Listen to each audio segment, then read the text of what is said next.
আসসালামু আলাইকুম। ইটেন বাংলার সংবাদে সবাইকে স্বাগত জানাচ্ছি আমি ওয়াহিবা রাইয়ান। শুরুতেই বিআরবি কেবল সংবাদ শিরোনাম।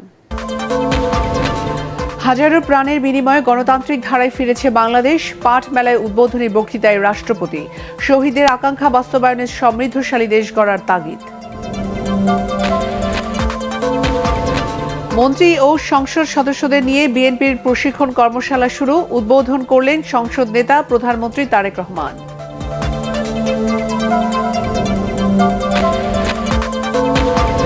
তেলের জন্য পেট্রোল পাম্পের সামনে যানবাহনের দীর্ঘ সারি। প্রাইভেট কার ও মোটরসাইকেলে নির্দিষ্ট পরিমাণের বেশি তেল দিচ্ছে না পাম্পগুলো। এবং মধ্যপ্রাচ্যের ২০ মার্কিন স্থাপনায় ইরানের রাতভর ড্রোন ও ক্ষেপণাস্ত্র হামলা। অধিকাংশ হামলা প্রতিহতের দাবি দেশগুলোর। দীর্ঘমেয়াদী যুদ্ধের প্রস্তুতি নিচ্ছে যুক্তরাষ্ট্র। শুনছিলেন বিআরবি কেবল সংবাদ শিরোনাম, এখন বিস্তারিত। হাজারো মানুষের প্রাণের বিনিময়ে দেশ গণতান্ত্রিক ধারায় ফিরেছে বলে মন্তব্য করেছেন রাষ্ট্রপতি মোহাম্মদ শাহাবুদ্দিন। রাজধানীর ওসমানী স্মৃতি মিলনায়তনে জাতীয় পাঠ দিবস উপলক্ষে আয়োজিত অনুষ্ঠানে তিনি বলেন, শহীদদের আকাঙ্ক্ষা প্রতিষ্ঠিত করতে হলে জ্ঞানে, বিজ্ঞানে ও প্রযুক্তিতে দেশকে আরও সমৃদ্ধ করতে হবে। সরকারের দায়িত্ব গ্রহণের ১০ দিনের মাথায় কৃষকদের ১০,০০০ টাকা কৃষি ঋণ মওকুফের সিদ্ধান্তকে যুগান্তকারী বলেও মন্তব্য করেন রাষ্ট্রপতি। বিস্তারিত জানাচ্ছেন একরামুল হক সায়েম। নির্দেশমূলক ভাষণ প্রদানের জন্য জাতীয় পাঠ দিবস উপলক্ষে সংশ্লিষ্ট বিভিন্ন ক্ষেত্রে সম্মাননা পুরস্কার দেয় সরকার। একই সাথে আয়োজন করা হয় ৯ দিনব্যাপী পাঠ ও বহুমুখী পণ্যের মেলার উদ্বোধন অনুষ্ঠানের। রাজধানীর ওসমানী স্মৃতি মিলনায়তনে বস্ত্র ও পাট মন্ত্রণালয় আয়োজিত মেলার উদ্বোধন ও পুরস্কারপ্রাপ্তদের হাতে সম্মাননা তুলে দেন রাষ্ট্রপতি মোহাম্মদ শাহাবুদ্দিন। এর মাধ্যমে দীর্ঘদিন পর এমন সরকারি অনুষ্ঠানে অংশ নেন রাষ্ট্রপতি। হাজারো মানুষের প্রাণের বিনিময়ে গণতন্ত্রের ধারায় ফিরেছে বাংলাদেশ। সকল শহীদের আকাঙ্ক্ষায় বাংলাদেশ প্রতিষ্ঠিত করতে হলে আমাদেরকে জ্ঞানে, বিজ্ঞান, প্রযুক্তিতে আরও সমৃদ্ধ হতে হবে। অর্থনৈতিক স্বাবলম্বিতা অর্জন করতে হবে। গড়ে তুলতে হবে একটি স্বনির্ভর বাংলাদেশ। অনুষ্ঠানে রাষ্ট্রপতি বলেন, বর্তমান বিশ্বে পাটের গুরুত্ব বেড়েছে বহুগুণ। এই খাতের নতুন সম্ভাবনাকে কাজে লাগাতে দক্ষ জনবল সৃষ্টি ও পাট পণ্যের ন্যায্য মূল্য নিশ্চিত করার আহ্বান জানান তিনি। প্লাস্টিকের ব্যাপক ক্ষতিকর প্রভাবের প্রেক্ষাপটে চলমান বাস্তবতায় পরিবেশ বান্ধব পণ্য হিসাবে পাটের গুরুত্ব ও সমাদর বহুগুণ বেড়েছে। এই পরিবর্তিত বাস্তবতায় পাট ও পাটজাত পণ্য বাংলাদেশের সামনে এক নতুন সম্ভাবনার দুয়ার উন্মোচিত করে দিয়ে এ সময় সরকারের বিভিন্ন উদ্যোগেরও প্রশংসা করেন তিনি। ৯ দিনব্যাপী পাট ও বহুমুখী পণ্যের মেলা বসেছে রাজধানীর শিল্পকলা একাডেমিতে। নতুন সরকার দায়িত্ব গ্রহণের ১০ দিনের মাথায় কৃষকদের ১০,০০০ টাকা পর্যন্ত কৃষি ঋণ সুদ সহ মওকুফ করার যুগান্তকারী সিদ্ধান্ত গ্রহণ করেছে। ওসমানী স্মৃতি মিলনায়তন থেকে মেলার উদ্বোধন করেন রাষ্ট্রপতি মোহাম্মদ শাহাবুদ্দিন। একরামুল হক সায়েম, এটিএন বাংলা, ঢাকা। ত্রয়োদশ জাতীয় সংসদের অধিবেশনকে সামনে রেখে দলীয় সংসদ সদস্যদের প্রশিক্ষণ কর্মশালা শুরু করেছে বিএনপি। গুলশানে চেয়ারম্যানের কার্যালয়ে এ কর্মশালার উদ্বোধন করেন বিএনপি চেয়ারম্যান, সংসদ নেতা প্রধানমন্ত্রী তারেক রহমান। কর্মশালায় দলের মহাসচিব মির্জা ফখরুল ইসলাম আলমগীর, স্থায়ী কমিটির সদস্য সহ সিনিয়র নেতারা উপস্থিত ছিলেন। অনুষ্ঠানে তারেক রহমান স্বাগত বক্তব্য রাখেন। কর্মশালায় বিএনপি চেয়ারম্যান তারেক রহমানের কন্যা জাইমা রহমান উপস্থিত ছিলেন। কর্মশালায় সংসদের কার্যপ্রণালী, আচরণবিধি, বিল প্রণয়ন ও পর্যালোচনা, বাজেট সংক্রান্ত নথি বিশ্লেষণ, সংসদীয় কমিটিগুলোর কার্যক্রম পরিচালনার নানা দিক নিয়ে আলোচনা হবে। সরকারি দলের দক্ষতা বাড়ানোই এ কর্মশালার উদ্দেশ্য বলে বিএনপির পক্ষ থেকে জানানো হয়েছে। আগামী ১২ মার্চ সকাল ১১টায় বসবে জাতীয় সংসদের প্রথম অধিবেশন।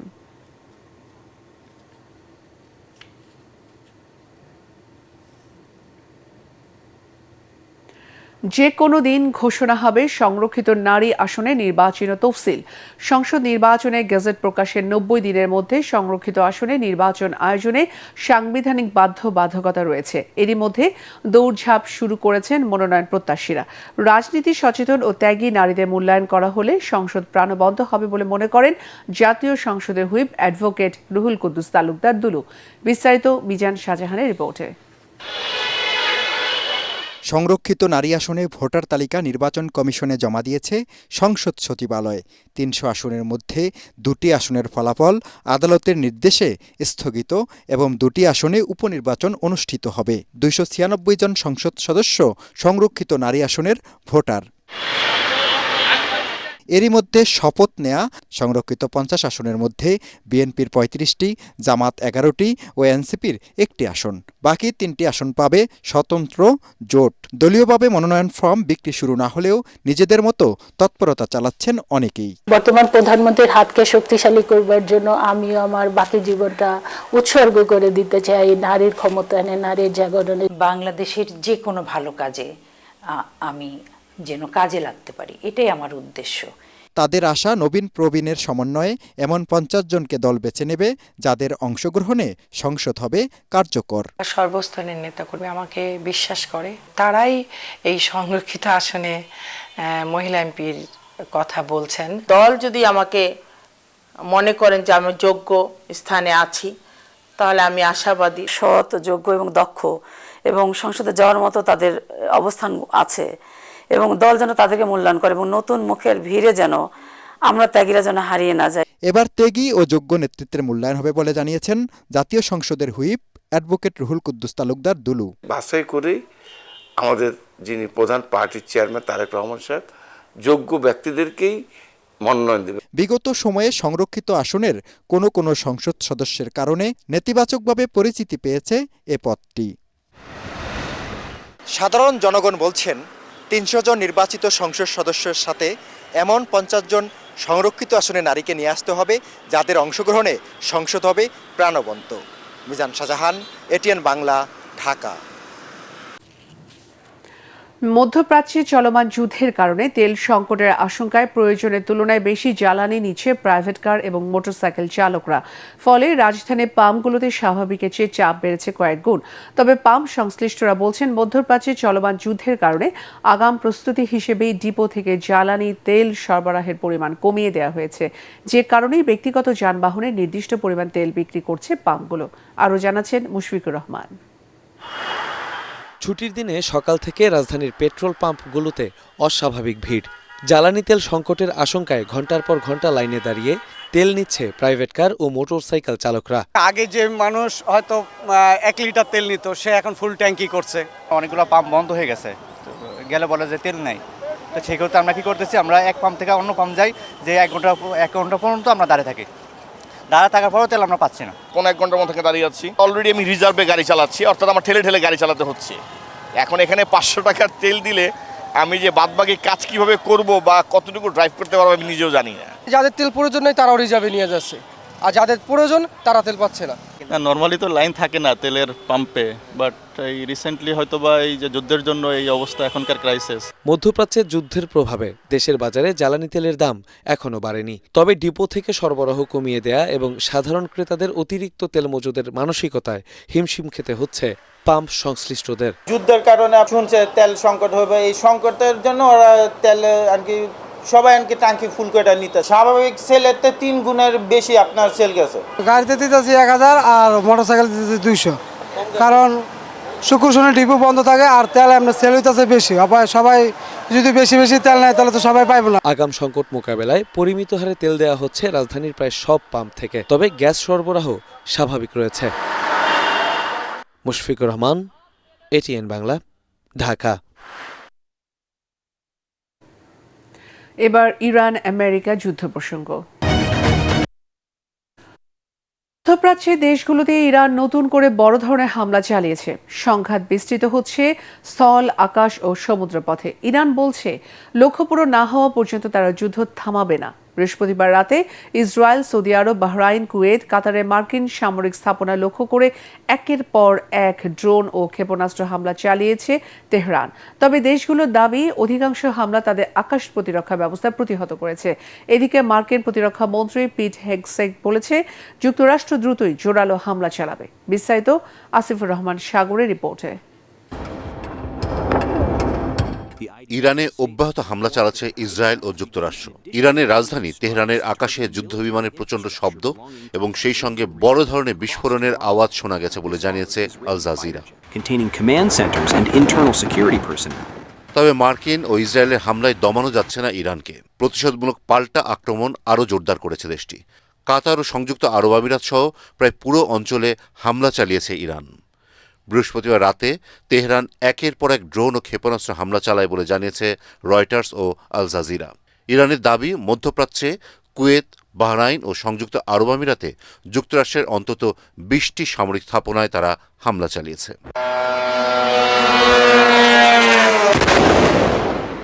তবে অধিকাংশ হামলা প্রতিহত করা হয়েছে বলে দাবি করেছে দেশগুলো। সৌদি আরবের প্রতিরক্ষা মন্ত্রণালয় জানিয়েছে, প্রিন্স সুলতান বিমান ঘাঁটি লক্ষ্য করে ছোড়া 3টি ব্যালিস্টিক ক্ষেপণাস্ত্র তারা ধ্বংস করেছে। বাহরাইনের রাজধানী মানামায় 2টি হোটেল ও একটি আবাসিক ভবন লক্ষ্য করে হামলা হয়েছে, তবে এতে কোনো হতাহতের খবর পাওয়া যায়নি। কুয়েত সেনাবাহিনী জানিয়েছে, রাতে তাদের লক্ষ্য করে ড্রোন ও ক্ষেপণাস্ত্র ছোড়া হয়েছে। রাজধানী কুয়েত সিটির দক্ষিণের একটি বিমান ঘাঁটির কাছে বিস্ফোরণ ও আগুনের ভিডিও অনলাইনে ছড়িয়ে পড়ে। নিরাপত্তার কারণে কুয়েতে মার্কিন দূতাবাস সাময়িকভাবে বন্ধ ঘোষণা করা হয়েছে। কাতারের কর্মকর্তারা জানিয়েছেন, তারা 13টি ক্ষেপণাস্ত্র প্রতিহত করেছেন। একটি ক্ষেপণাস্ত্র দেশটির জলসীমায় পড়েছে। এদিকে ইরানের সামরিক কর্মকর্তারা বলছেন, শত্রুর ঘাঁটিতে কঠোর আঘাত হানা অব্যাহত থাকবে। দেশটির খাতাম আল আম্বিয়া কেন্দ্রীয় দপ্তরের deputy commander general Kiumars Heydari বলেছেন, লক্ষ্য অর্জন না হওয়া পর্যন্ত এই যুদ্ধ থেকে সরে আসবে না তেহরান। এদিকে আকাশপথের সংঘাত এখন সমুদ্রেও ছড়িয়ে পড়েছে। ভারত মহাসাগরে একটি ইরানি যুদ্ধজাহাজে টর্পেডো হামলার অভিযোগ উঠেছে যুক্তরাষ্ট্রের বিরুদ্ধে। ইরানের সামরিক কর্মকর্তাদের বক্তব্য, যুক্তরাষ্ট্র, ইসরায়েল এবং তাদের সমর্থনকারী কোনো জাহাজকে হরমুজ প্রণালী পার হতে দেওয়া হবে না। এদিকে ইউরোপের কয়েকটি দেশ পরিস্থিতি ঘনিষ্ঠভাবে পর্যবেক্ষণ করছে। ফ্রান্স সাইপ্রাসে যুদ্ধজাহাজ পাঠিয়েছে, আর ইংল্যান্ড সেখানে অ্যান্টি মিসাইল প্রতিরক্ষা ব্যবস্থা মোতায়েন করেছে। ইরানকে দমাতে না পেরে যুক্তরাষ্ট্র আরও দীর্ঘমেয়াদী সংঘাতের প্রস্তুতি শুরু করেছে বলে জানিয়েছে আন্তর্জাতিক গণমাধ্যমগুলো। আসিফুর রহমান সাগর, এটিএন বাংলা। ইসরায়েল ও যুক্তরাষ্ট্রের হামলায় শীর্ষ রাজনৈতিক ও সামরিক নেতাদের হারানোর পরও ইরান পাল্টা আক্রমণ চালিয়ে যাচ্ছে। এতে মধ্যপ্রাচ্যে চলমান সংঘাত নতুন মাত্রা পেয়েছে। পরিস্থিতিতে দীর্ঘমেয়াদী যুদ্ধের প্রস্তুতি নিচ্ছে যুক্তরাষ্ট্র। একই সাথে অঞ্চলটিতে সেনা ও সামরিক সরঞ্জাম বাড়ানোর পাশাপাশি গোয়েন্দা তৎপরতাও জোরদার করছে পেন্টাগন। ধারণা করা হচ্ছে, ইরানের বিরুদ্ধে চলমান অভিযান অন্তত 100 দিন চলতে পারে। আশিকুর রহমান জানাচ্ছেন বিস্তারিত।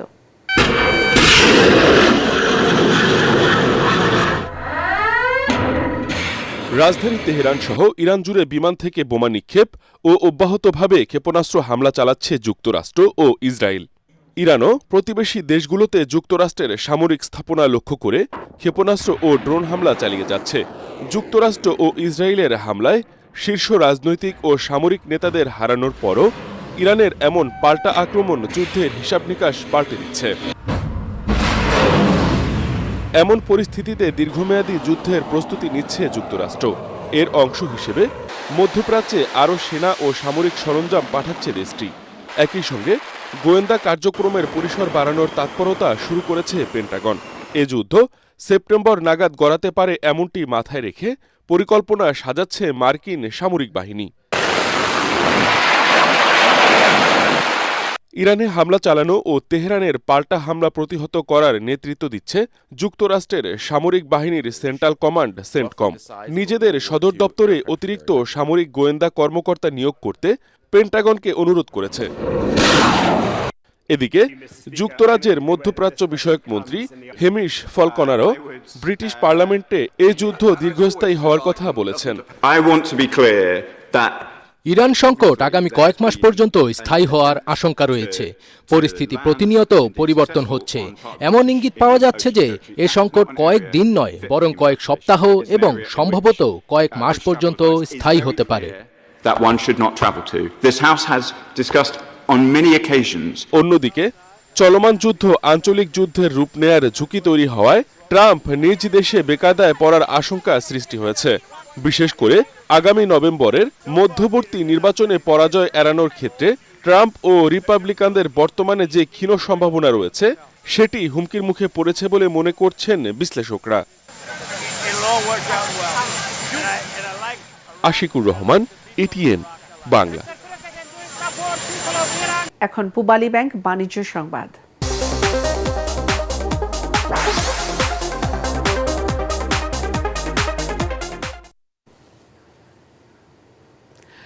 ঈদের আগে ঊর্ধ্বমুখী মুরগির দাম কেজিতে বেড়েছে 20 থেকে 30 টাকা পর্যন্ত। বেড়েছে চালের দামও। মোটা চাল কেজিতে 2 থেকে 3 টাকা আর আতপ চাল কেজিতে 30 টাকা বেড়েছে। চড়া দাম সবজির বাজারেও, তবে স্থিতিশীল রয়েছে গরুর মাংসের দাম। বিস্তারিত জানাচ্ছেন জেমস আমিন। গত কয়েকদিনে রাজধানীর বাজারে সরবরাহ বেড়েছে শাকসবজির, তবে সে অনুযায়ী দাম কমেনি খুব একটা।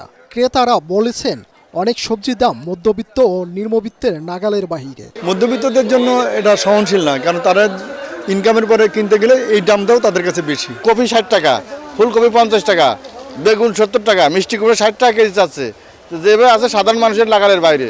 অন্যদিকে মোটা চালের দাম কেজিতে বেড়েছে 2 থেকে 3 টাকা। ঈদকে সামনে রেখে পোলাও চাল কেজিতে বেড়েছে 30 টাকা। 145-50 টাকা পোলাও চাল, ভালো মানের পোলাও চাল বর্তমানে। একই সাথে রোজা ও ঈদকে সামনে রেখে বাড়ছে মুরগির দাম। ব্রয়লার মুরগি কেজিতে 30 টাকা আর সোনালী মুরগি 20 টাকা বেড়েছে। তবে কিছুটা কমেছে ডিমের দাম। আগের মতোই আছে গরু ও খাসির মাংসের দাম। কেজিতে বাড়ছে আপনার 30-35 টাকা সোনালী। ব্রয়লার বাড়ছে আপনার কেজিতে 30 টাকা।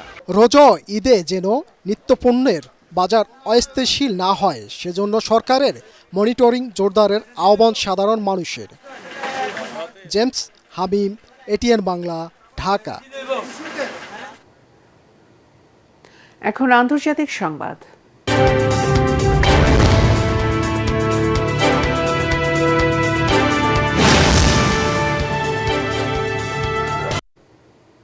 মধ্যপ্রাচ্যে চলমান যুদ্ধের কারণে উপসাগরীয় অঞ্চলে প্রায় 20,000 নাবিক এবং 15,000 যাত্রী আটকা পড়েছেন বলে জানিয়েছে জাতিসংঘের আন্তর্জাতিক সামুদ্রিক সংস্থা IMO।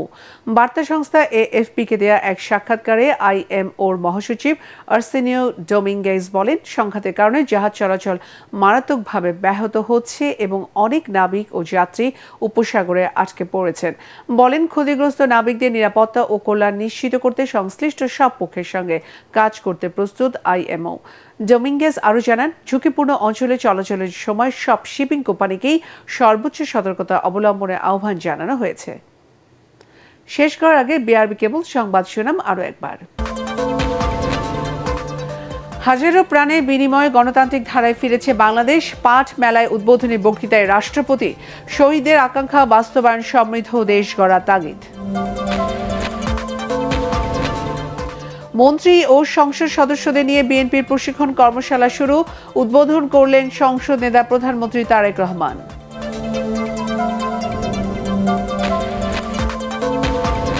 তেলের জন্য পেট্রোল পাম্পের সামনে যানবাহনে দীর্ঘ সারি। প্রাইভেট কার ও মোটর সাইকেলে নির্দিষ্ট পরিমাণের বেশি তেল দিচ্ছে না পাম্পগুলো।